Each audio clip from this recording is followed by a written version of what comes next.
When are you coming out here so we can watch a game, man? As soon as I win the lottery, baby. Too fucking bad because I'm winning it. Me and my office are winning it. Okay. I'm walking out of here with $30 million. Yeah, you and me both, baby. Once we do that, we're set.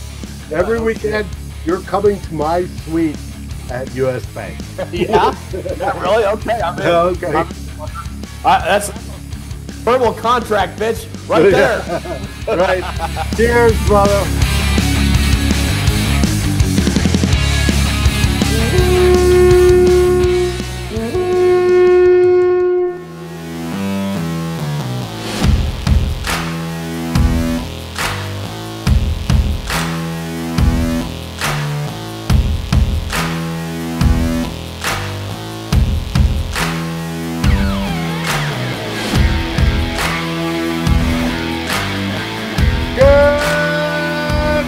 Gjallarhorn, it's Dave here and Ted. Hello, Dave. Hello, Ted, for another post-game reaction. This time, the Vikings go into New York or New Jersey, however you want to look at it, and pull out the victory. First time ever, baby. What do you think, Ted? It was nice. One, I missed Drew. I was telling you before we hit record, for those of you that are like old wrestling, professional wrestling, NWA, WCW fans, we're like the fabulous Freebirds, man. Like the tag team wrestling duel that had like three guys show up to the ring, and at any one time, two would actually get in and wrestle. So yeah, Drew, wish you were here, but yeah, it was a good win, 34-17. Couldn't be happier. Had to wear my dad's old Lucky Vikings hat today at halftime to kind of change the karma up a little bit. Oh, yes, and we miss Don Glover, and especially his quotes.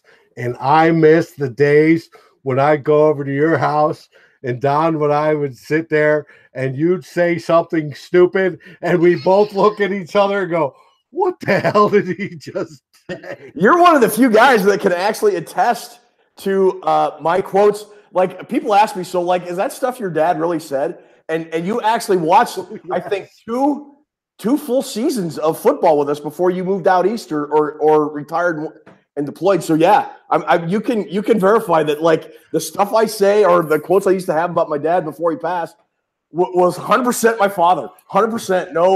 No kidding around. None. That was Don Glover to a T. And we both go look at Ted and go, what the fuck? Anyways. Oh well. Cheers, my brother, to another Vikings victory. And guess what? First place. All around. First place. Was that your question? I'm a psychic. I'm a psychic. Yes. The Bears, as good as Trubisky has been, still lost to the Patriots because you have Darth Belichick. What were his stats? Because at one point I saw he was kind of like Sam Darnoldish. He was like 3 of 8 or 3 of 11 for 25 yards. I don't know how he finished, and I know it was a close game, and he had a big Hail Mary where they were stopped on the 1 at the end of the game. But look, man, I'm sorry. I'll say this. I'll say this until he wins a playoff game. I am not sold on Mitch Trubisky. I just don't think he's all that and a bag of donuts. I just don't. No. Well, we shall see. It shall be interesting. Oops, I didn't want to do that. What are you doing? Well, I was looking up his stats to try to figure out what the hell went on. Oh, okay. And it didn't. I got the video and the shoop sound. Sound like Chris Berman with a whoop. And then he went whoop. And it could go all the way. Hey, we are probably far too intoxicated. Chris Berman, I love Chris Berman. And I watched his hair fall out week by week. We are probably far too intoxicated to be doing this show. Well, there's nothing wrong with that, baby. Nothing wrong with that. So what are we talking about, man? Well, we got to talk about the Vikings win. Now, all right. Today, we just took the lead in the NFC North, where we should be, right? That's normal, where we should be. But there's a few things we need to talk about. All right. First off, I want to give a shout out to Snarlex B. Wrights, a South Carolina Vikings fan that loves our YouTubes. Way to go, baby! Thank you for watching. You and the 3 other people that watch this, I thank you. Yes, I thank you. Hey, it's more than 3. Some weeks we don't do so well, and some weeks we do very well. Oh, that's good. Now, of course, we'd love to do very well across the board. So please feel free to share. Say, hey, guys, to your Vikings buddies, you need to watch this podcast, vodcast, whatever you want to call it. Watch these 3 morons. Yes. Anyways, I've been imbibing as I normally do during game time, and it was a good game, but it did cause me to drink, as I'm sure it did to you. Yeah, just a little bit. Oh, Trubisky, 26 of 50 for 333 yards, 2 touchdowns, 2 interceptions, but we're not here to talk about Mitch Trubisky. Yeah, but that's barely over 50%. Yeah. Kirk Cousins, who did a hell of a lot better in terribly windy conditions. You know, everybody on Twitter, do you when you watch a game, how do you watch it? Do you watch it on the Facebook fan site that we have, or do you watch it? Do you kind of follow along on Twitter or Daily Norseman? What do you do? Do you just watch the game and not do anything? No, I have 2 screens, 2 monitors. I watch the Gjallarhorn group on one. I watch Twitter on the other. And then, of course, on my TV, I have the game itself, which I'm physically watching. I was kind of following along on Twitter, which is pretty much all I ever do for social media during football now. And people were like fairly irritated with the Vikings at halftime. And I was kind of bummed. I thought there were times when they had really good field position, and I think they had a chance. I think even in the third quarter to score a touchdown and put the game away, and they didn't do it. And people were frustrated and irritated with Kirk Cousins. But then you look at what the Vikings did in the first quarter and the fourth quarter, and I kind of want to flip that argument on its head. I don't know. That the Vikings were able to hold the Jets, I think, to no points. I'd have to double-check that. But the Jets did virtually nothing with the wind for 2 quarters.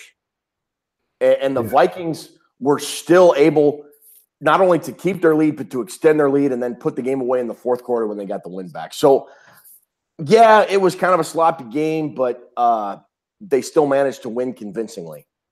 Yes, they did. They won by 20 points. It didn't seem like that, but they won by 20 points.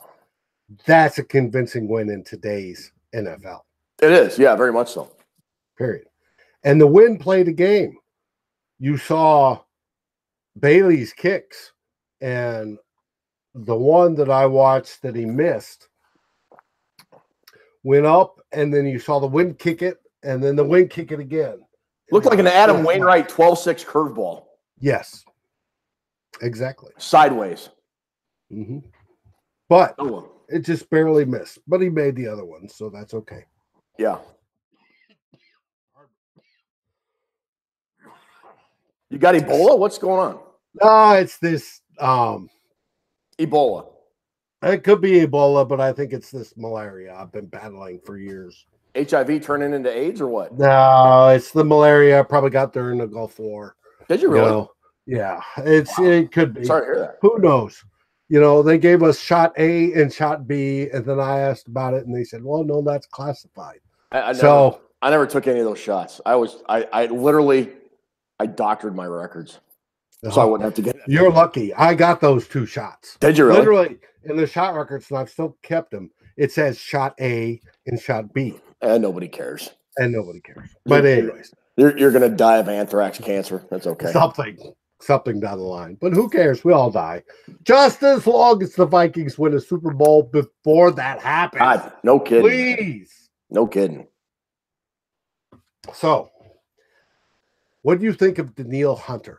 Do you think that half sack or sack counts as his Yeah, 8th sack I do. in consecutive days? I do too. I do, and I think Stephen Weatherly actually played a better football game than Danielle Hunter, and that's not to take away from Hunter. I just thought Weatherly played a very good football game.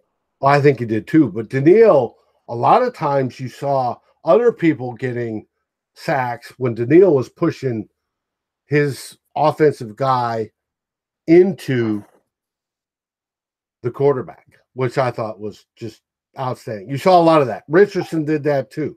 I thought the Vikings defensive line as a whole won at the line of scrimmage all day long. I mean, the Jets really didn't get a whole lot of anything going on in the running game. Sam Darnold's completion percentage, I didn't see the final stats, but the last I looked, he was about anywhere from 33 to 40% completion percentage. A lot of that had to do with the pressure he was under. I just thought it was arguably the best game the Vikings defense had put forward so far this season. Just tremendous effort in bad conditions on the road against a team they had never beaten in their stadium. So that's one more check mark in the Mike Zimmer things the Vikings can't do resume. I don't know how anybody can be really irritated or upset with this performance, considering everything they had to put up with. Linval was out, and Johnson stepped up in his place. Yeah, and that whole D line just did, I think, relatively fantastic. How great is it? Seriously, let me ask you this: how great is it that the guy that's starting in place of your starter is last year's starter? Yep. No, seriously, how awesome is that? He can't beat it with a stick, right? But we talk about depth, and depth on the D line we obviously have, and we thought we had depth in the secondary too, but yeah, with Hughes out, and now it looks like Xavier Rhodes is out. We had Drew's favorite player, Cypress Hill. Salisbury Hill. Step in, and boy, did he play. Yeah. I think the first or second play he was in, he had a pick. It was great. Yeah, it was sweet. And he was always in coverage and always there. I gotta thank Zim, obviously influences Spielman on those draft picks. And in this case with Hill, undrafted free agent. Gotta love it. Absolutely gotta love it. Yeah, it's really goes to credit goes to Rick Spielman and building the roster. I mean, think about when he took over as GM in 2012. The Vikings finished in 2011, I think, 3-13. The only player of any consequence they had on that roster was Jared Allen. Right. That was it. Well, Adrian Peterson. They had Adrian Peterson and Jared Allen. And over the last 5 or 6 years, Rick Spielman has methodically rebuilt this roster and made it younger and better. And they've managed to keep the core guys that they've wanted to keep, like, Harrison Smith, Danielle Hunter, Eric Kendricks, Stephon Diggs, Adam Thielen. They signed Kirk Cousins. They signed Sheldon Richardson. Everson Griffin has had 2 contract extensions. I mean, you could Xavier Rhodes. You just go down the list of guys that the Vikings have drafted, developed, and kept since 2012. And I would argue Sharif Floyd would have been a key part of this defense if he hadn't had that just weird fluky injury and then the bot surgery and all that stuff too. I mean, it's just really, yeah, he's had his misses, but overall, it's been a phenomenal run for the Vikings in terms of hitting on personnel, both in the draft and free agency overall, and other than offensive line, which we talk about or whatever. But I mean, when you weigh everything together, the good has outweighed the bad, I think, and it's really been refreshing to see. It has. Now let's go flip to that bad side of offensive line. All right. I watched on the left side, you had what's his name? Compton? Tom Compton? Nah, Compton. Compton did get injured today. Yep. And that's unfortunate. Isadora came in. Hill just he got beat like a Adrian Peterson kid. It just was bad. Oh my goodness! Did you just say that? Yes, that's terrible. Oh, that's terrible. You need to edit that out, but it's funny. I'm not saying it's funny. I'm just saying. It was bad. Yeah, it was. You know, conversely, Brian O'Neill, I thought, did pretty well again. I thought he did too. And just think, Vikings fans are looking at Brian O'Neill and going, hey, he's doing, semi-okay, right? He's doing good, but he's too small. He doesn't have the bulk for a tackle. He doesn't have the skills. He can't set the anchor, right? He doesn't have the weight. He doesn't have the experience.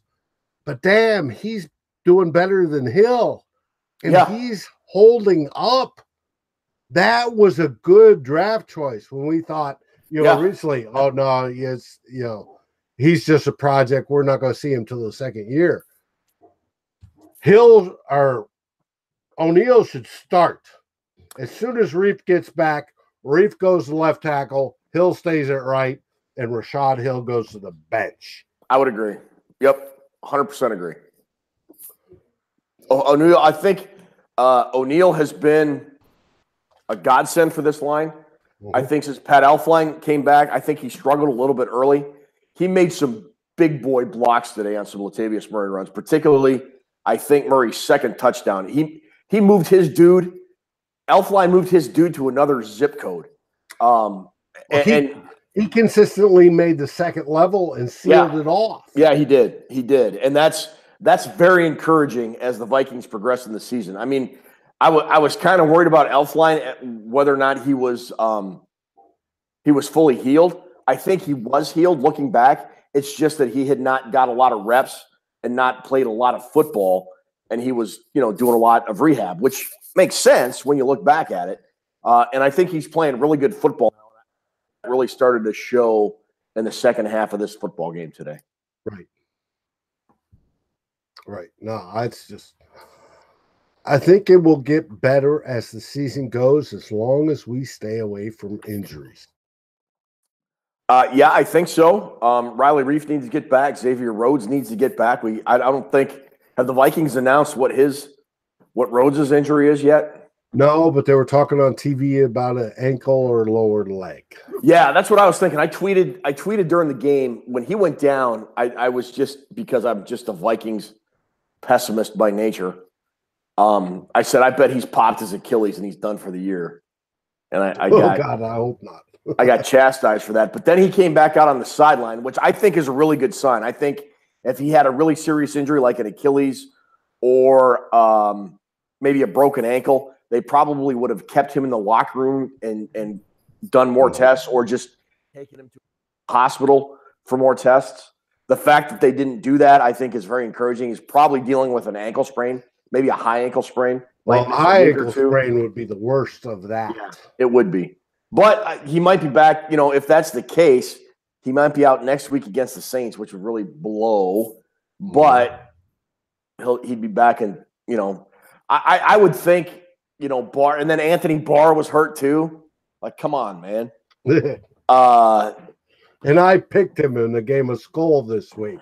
Yeah, that's our game on our Facebook page that we're part of. If Barr, Rhodes, and Cook are out again next week against New Orleans, that would be a tough thing to do for the Vikings. But if there's an advantage, they'll be at home, which will be good. So we'll see. They'll be at home, and we've got a better offense this year than we did last year. Yeah, hopefully Dalvin Cook will be back next week and will take a lot of pressure off the offense. But that said, Latavius Murray made some big plays today for the second week in a row. Oh, yes, he did. Oh, yes, he did. And like we said in the last show, he could start on most teams in this league. Yeah, I bet I'd have to go through the list of running backs and all that on each team, but just off the top of my head, he'd start on probably half the teams in the NFL. Mm-hmm. Just kind of completely wagging it. Right. Now, speaking of offense, what do you think of, I'll put it out there, the best receiver in the NFL right now, Adam Thielen? I think if you start a list of best that says these are the best wide receivers in the NFL, and Adam Thielen isn't number one, your list is invalid. You know, we got into discussion this week on Twitter, right? The groups from Climbing the Pocket Network got into it is who's the best receiver? And I got into, does he have the explosion? Does he have the cut? No, there's better receivers that have this or have that. And I put out in my explanation, you can buy the best camera made, which is a Hasselblad, and you can pay $26,000 for the Hasselblad. It's got like 56 gig worth of memory on its or meg on its picture. Takes outstanding pictures, right? But is that the number one camera used today? Of course not. Number one camera used today is the iPhone, and it produces more pictures than has ever been taken in history. Adam Thielen is the iPhone of wide receivers. He may not be the super duper, can explode off this or do that or do this, but he's producing more yards than any other receiver in the NFL in 2018. Period. That's my iPhone. Although it's a Stephon Diggs case, that's my iPhone. Sweet. So here's the deal. What was the name of that $26,000 camera you just mentioned? It's called a Hasselblad, and by far the Hasselblad. I've used one before, and by far it is the best camera made, best lenses ever in the history of the planet. In an unrelated note, Hassel what? Blad. Hasselblad, when translated from German, comes out to Odell Beckham Jr. Okay, could be. Very well could be. No, I agree. And everybody says, well, Stephon Diggs is a more dangerous threat, and I 100% agree with people that say that. When I praise Adam Thielen, I don't mean to disparage Stephon Diggs, because I think Stephon Diggs is just as good a receiver as Adam Thielen is. But right now, teams are taking their number one guy on defense and matching him up against Stephon Diggs. Mm-hmm. And I think it's truly become a pick your poison for opposing defenses. Look, if you want to give up 11 catches for 125 and a TD to Thielen, that's fine. But if you roll coverage over to Thielen, you're going to give up 6 catches and 175 to Diggs. Right. And that's cool. Go with God. Do that too. I don't really care, because I don't care what your defensive alignment is unless you have two guys named Deion Sanders at cornerback for your team. You're not going to be able to cover both dudes. You're just not. And so the Vikings, fortunately enough, are able to take advantage of that mismatch with whoever Adam Thielen is lined up against.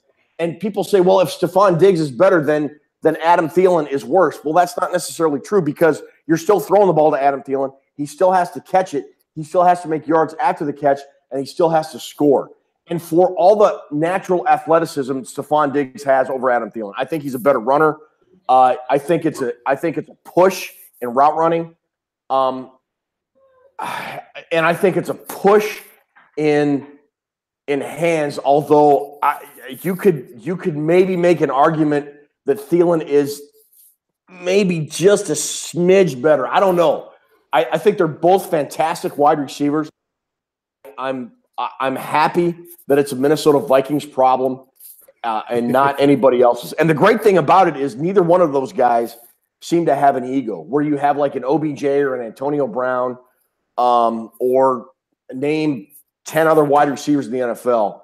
If those guys aren't getting their looks and getting their targets right after 2 or 3 weeks, there's gonna be some griping. And the thing I love about this team last year, the year before, and this year is that it's, when the chips are down or when one guy isn't getting all the opportunities, it's still an all for one and one for all kind of thing. And there's very little ego on this football team. And I really, really like that. Oh, so do I. And now the argument I like is, well, you got 2 good receivers, whereas Antonio Brown or Odell Beckham, they're the premier receiver on that team, and there's no real good guy to balance it out. Well, hey, sorry, that's not Adam Thielen's or Stephon Diggs' problem. I think you could make an argument that Juju Smith-Schuster is a pretty good compliment to Antonio Brown. No, I concur 100%. But people are making that argument that Adam Thielen isn't that good because on these other teams with good receivers, they only have the one good receiver. Yeah, well those people are stupid. They are. And it's like, hey, stupid. Just happens the way.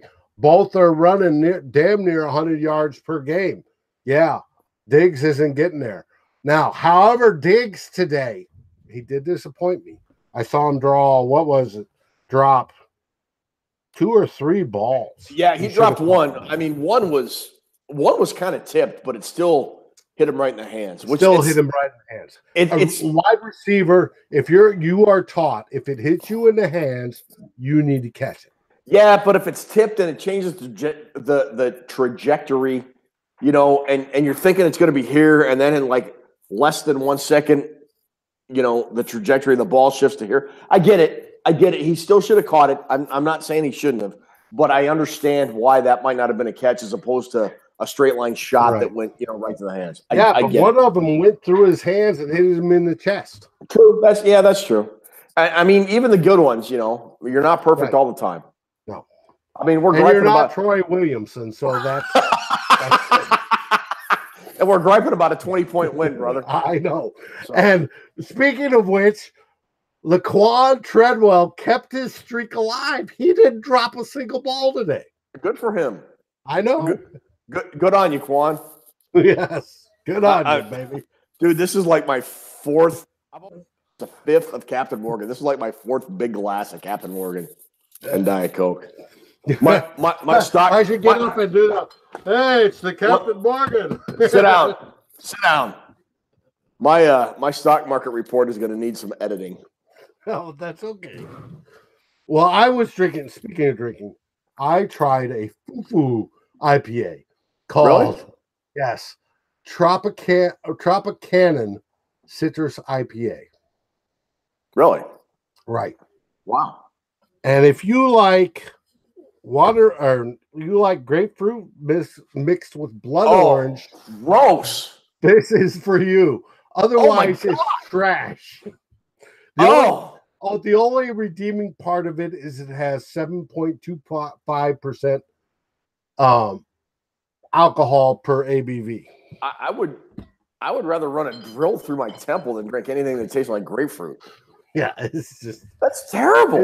It was bad, but why would you drink that? Because I spent the money on it, and I don't want to waste the money on it.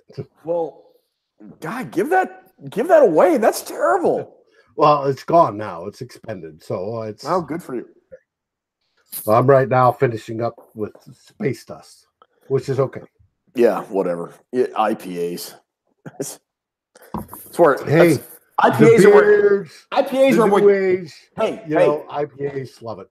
IPAs are where communism took root in this country, brother. Wrong answer. If I could get a good bitter ale, say Bud American Ale, I would love that again. But if you sold it here in Virginia, i.e. in Norfolk area, I would get it. but you don't. Come on, Budweiser. That's actually not a bad beer. They've had like some specialty beers come out lately. I was over at Buddy's weeks ago. They had several of them, and I tried them, and they were. I gotta say, if you think Budweiser just does Budweiser and Bud Light anymore, you got another thing coming. They've really had to kind of shift their strategy and their thinking with the craft brewery explosion in the U.S. in the last few years. Well, that's because U.S. Last 20 years, whatever. Gotten their taste better. But anyways, back to football. Skull, baby. Thielen had his 7th game with over 100 yards. Tied the all-time NFL record. Yeah, which wasn't technically NFL because Hannigan was in the AFL at that time, and they hadn't merged. But yes, next week he can beat it. Do you think he does? No. I'm a pessimist nature with this team. So no. And the Saints, at some point, and the reason I say this is at some point, teams have to recognize Adam Thielen is a wide receiver 1 quality dude. And will roll coverage to him. Does it start next week with the Saints? Maybe it does. I mean, I don't know. I think at some point this streak has to end. The Saints defense, could they do it? Yeah, they could. I'm just gonna say no, and I mean, God, the Saints are 4-1. They're a pretty good football team. I don't like them. Yeah, but we can get into the Saints in the next show. Yeah, but they're also one of the worst. See, they're like one of the worst, 3 or 4 worst deep pass defenses in the NFL too. So I'm going to say no right now, but when you ask me again when we do our preview show, I might say yes. Because I think at some point Stephon Diggs is bound to break out. And it just kind of feels like Diggs is not really struggling because you can see coverages or defenses like really keen to try and keep him limited, which is allowing Thielen to flourish. And at some point, somebody is going to say, we got to stop Thielen. And maybe talk themselves into thinking Diggs isn't all that in a bag of donuts. And I'm thinking that might stop next week with the Saints. But I'm still really on the fence with that, to be quite honest with you. Okay. Now, speaking of pregame show, I've asked Di Murphy to come on to this show. Yeah. And you and Di do Roughing the Podcast. We do. Which is a favorite show of mine and many, many viewers. At least 6. At least 6. Can you twist her arm to get her to come on? I cannot. Di is a strong, independent woman that thinks for herself and does her own thing. So you'll have to talk to her. Okay. Well, I can only ask. Yeah. She's told me no. So I was just hoping a little extra persuasion. I have absolutely no influence over her whatsoever, dude. Okay. Okay. Well, that should wrap up this show. Vikings win. We both love it. Yeah. Do you have anything last to wrap up? It's amazing how dramatic the NFL is. 3 weeks ago, the Vikings had come off a home butt whipping against the Bills and a terrible quarterback. And then they went to LA and they got boat raced and they were in last place. And now 3 weeks after that, they are in first place all alone in the NFC North. Amazing what less than a month in the NFL can do to a team. Love it. Love it. Love it. And we're coming close to running into the second half of the season. And as I was thinking at halftime today, wear them down. If the defense can wear them down and the offense can wear them down, we'll start scoring points in that second half, which we did, and we'll take over. It's no different in the division race. Nope. Wear them down. Yep. Absolutely agree, dude. Cool. Well, any of the last things you'd like to say to the viewers? First place, all alone, baby. Love it.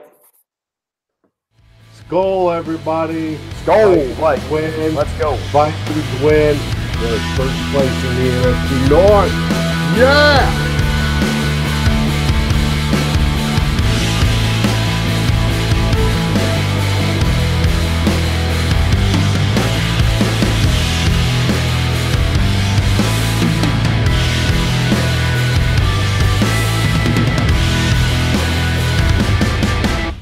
By the way, my leg of lamb was fucking fabulous. Oh, fuck you. You can't tell me. Oh, I grew up. Hooker would have paid me for that. I grew up. My mom would fix leg of lamb with mint jelly, and that was a cheap piece of meat, or at least it was. I thought it was. It was special back then, and I loved it. And I know lamb is expensive as shit right now. Yeah, it's like $10 a pound. And it's just like, oh, dude, that sounds so good. Yeah, it was good. Smoked it for like 3 hours, medium rare, perfect. Damn. Like I said, if I could have found my teleporter, I would have been there.